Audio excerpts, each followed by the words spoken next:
कोविड-19 से एक बार ठीक होने के बाद भी एंटीबॉडीज के सबूत नहीं, दोबारा इन्फेक्शन से बच जाएंगे ये कहना भी मुश्किल है। विश्व स्वास्थ्य संगठन ने शनिवार को एक नई चेतावनी देते हुए कहा है कि मौजूदा समय में ऐसे कोई सबूत नहीं है जिनके आधार पर ये कहा जा सके कि कोविड-19 वायरस से ठीक होने वाले मरीजों के शरीर में ऐसे एंटीबॉडीज हैं जो कि उन्हें आगे कोरोना वायरस के संक्रमण से बचाए रखेंगे। संगठन ने यह भी कहा है कि इस बात को लेकर भी संदेह है कि किसी को एक बार कोरोना हो जाने के बाद उसे दोबारा नहीं होगा। कुछ दिन पहले तक ये माना जा रहा था कि कोरोना वायरस से संक्रमित होकर ठीक होने के बाद लोगों में एंटीबॉडीज के विकसित होने की संभावना है, जो कि वायरस पर हमला करके दोबारा संक्रमण के खतरे को टाल सकती है। इसी के आधार पर दुनिया भर में प्लाज्मा थेरेपी से कोरोना का इलाज किया जा रहा है।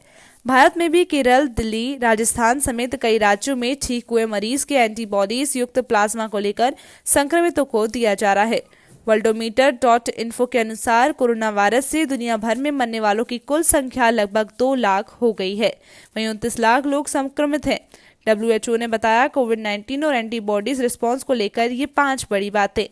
पहली, कुछ सरकारों ने सुझाव दिया है कि कोविड-19 पैदा करने वाले वायरस SARS-CoV-2 का मुकाबला इसके कारण शरीर में बनने वाली एंटीबॉडी कर सकती है। यह एंटीबॉडी एक तरह से दुनिया भर के लोगों के लिए काम पर लौटने और यात्रा करने के लिए इम्यूनिटी पासपोर्ट की तरह हो सकती है। लेकिन हम कहा चाहेंगे कि वर्तमान में कोई सबूत नहीं है।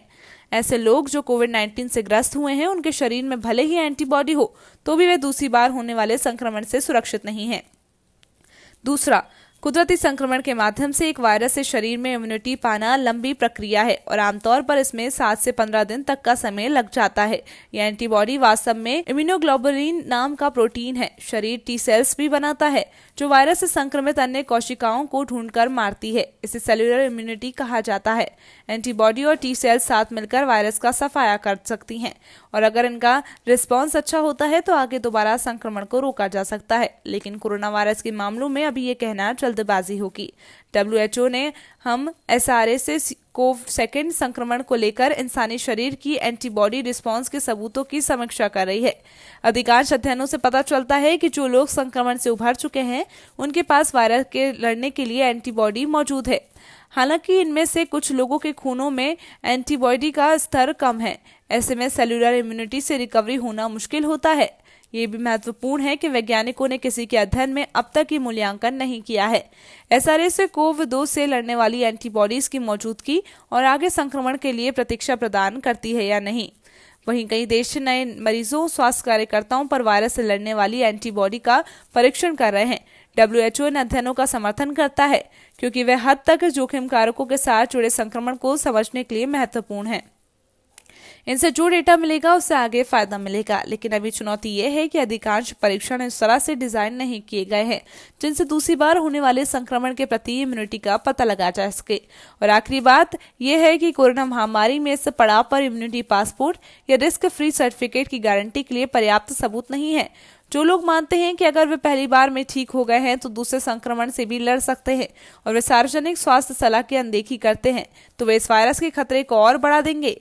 अभी और भी बुरा वक्त आने का डर। इससे पहले संगठन के महानिदेशक डॉक्टर टेड्रोस गिब्रियेसस ने कहा है कि इससे भी बुरा वक्त अभी आने वाला है और ऐसे हालात पैदा हो सकते हैं कि दुनिया कोविड-19 महामारी का और ज्यादा बुरा रूप देखेगी। उनकी चेतावनी के पीछे नए डेटा को आधार बताया जा रहा है जिसके मुताबिक पूरे विश्व में सिर्फ 2 से 3% आबादी में ही इस वायरस की इम्यूनिटी है और बिना वैक्सीन के स्थितियां लगातार बिगड़ रही हैं। लॉकडाउन में ढील से हालात बिगड़ेंगे। संगठन के महानिदेशक ने दुनिया के सभी देशों से अपील की है कि वे लॉकडाउन हटाने का फैसला लेने में जल्दबाजी न करें क्योंकि ये वायरस हमारे बीच लंबे वक्त तक बना रहेगा। इसलिए कोई गलती न करें और अलर्ट रहें। कई देश इससे लड़ने से शुरुआती दौर में हैं। टेड्रोस ने कहा यह बहुत खतरनाक स्थिति है और मौजूदा हालात 1918 के फ्लू की तरह बन रहे हैं जिसमें 5 करोड़ से ज्यादा लोगों की मौत हुई थी। लेकिन अब हमारे पास टेक्नोलॉजी है और इसकी मदद से हम आपदा से बच सकते हैं। NTV टाइम के लिए संवाददाता दीपक तिवारी की खास पेशकश।